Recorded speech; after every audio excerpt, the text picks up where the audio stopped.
Joining me now is our rapid response panel, Congressman Elijah Cummings from Maryland and Congressman John Tierney from Massachusetts.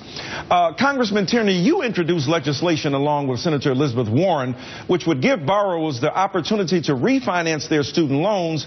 Why do you think Republicans think that is a bad idea? Well, because they think it should be a profit center. They've obviously run up a significant debt in this country, from Iraq to a whole host of other matters that they promulgated on that. And the problem is that they now need to find some profit center to help pay down that debt. They've started using students and their parents as that base on that. And both Senator Warren and I have been working on this for a long time. And the idea is that, this is about access to education, about affordability, and getting people out into the job market, into their life as innovators and entrepreneurs, and be able to do it without lugging around a big debt. We can do this by making sure the loans, are paid back to principal, a little bit of management costs, and a little bit of default factor in there, and bring the interest rates way down.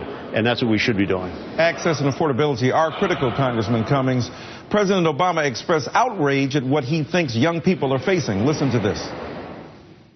I don't know, by the way, why folks aren't more outraged about this. I'm going to take a pause out of my prepared text.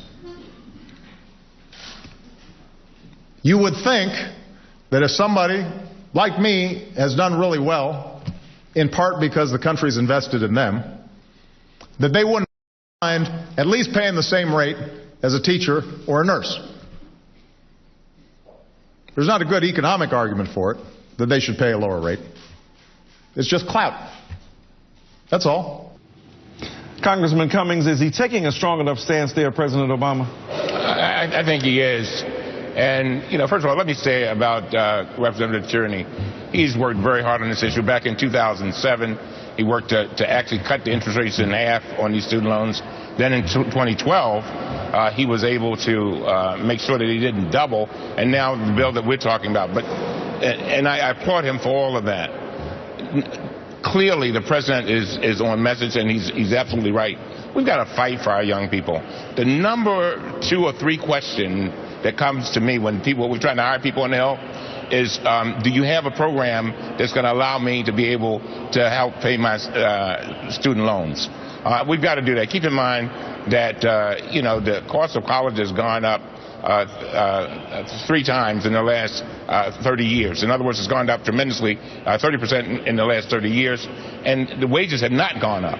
And so people are struggling. They want their children to do better than what they did. But if they cannot afford an education, cannot pay back the debt, there's a problem. As Tierney said, these folks are putting their lives on hold. That's why the Massachusetts mortgage bankers support the legislation. You have heard bankers supporting this kind of legislation? You know why? Because they realize that students, when people come out of college, they are saddled with debt, cannot get started. Many of them have to move back into their homes with their parents, and so they want to see the economy move forward and people be able to buy homes, start businesses, and move on with their life. Sure. Congressman Tierney, the Congressional Budget Office estimated your proposal would reduce the deficit by about $22 billion over 10 years. How can Republicans those numbers and really stand against that? Well, they can't on any legitimate basis, but they're arguing for the sake of argument because they, as I mentioned earlier, see this as a profit center. In reality, we shouldn't even have to pay for this because we're really just talking about not having a profit. In the sense where we had to pay for in the bill, which was to do the Warren Buffett rule of not allowing somebody in his category of income to pay a lesser tax rate than his administrative assistant. That gave us the pay for, but that's just to, again, to have something in it to cover the debt that they've run up. So their argument really is weak, if existent at all. They just don't want to have a success for this president. They don't want to have a success on an issue that deals with the middle class, and they're quite content to have very wealthy people do well at the expense of middle class and families that are out there struggling. Yeah, and Dr. Zeitz, this is, by the way, for their constituents and our constituents. It seems like all of us, like the president said, it seems like all of us would be into this. I mean, it just makes sense. Well, of course. Well, let me ask you a question. John Boehner is always talking about securing an economic future for his grandkids. My grandkids are watching now. Mosi, Max, Layla, hope you kids are obeying your grandmother. I'll be home soon. But why isn't he doing anything about his grandkids by securing their future by doing anything about this? You got to ask him on that question, Doctor, but I'll tell you that not a day goes by that we don't get a number of emails and calls to the office, people stopping by, talking about the burden on them, lugging this around, or their children, if they're the parents of them, and sometimes the parents have the debt as well. The people get it. I mean, there's been a tremendous response to this. People have been asking for this for a long time. I think that the louder people speak up, the more they join together and make the noise, hopefully they're going to be the ones that force the House of Representatives and the Senate to actually take up some action on this and do something. It's about whose side are you on? We're clearly on the side of families. Whose side are they on?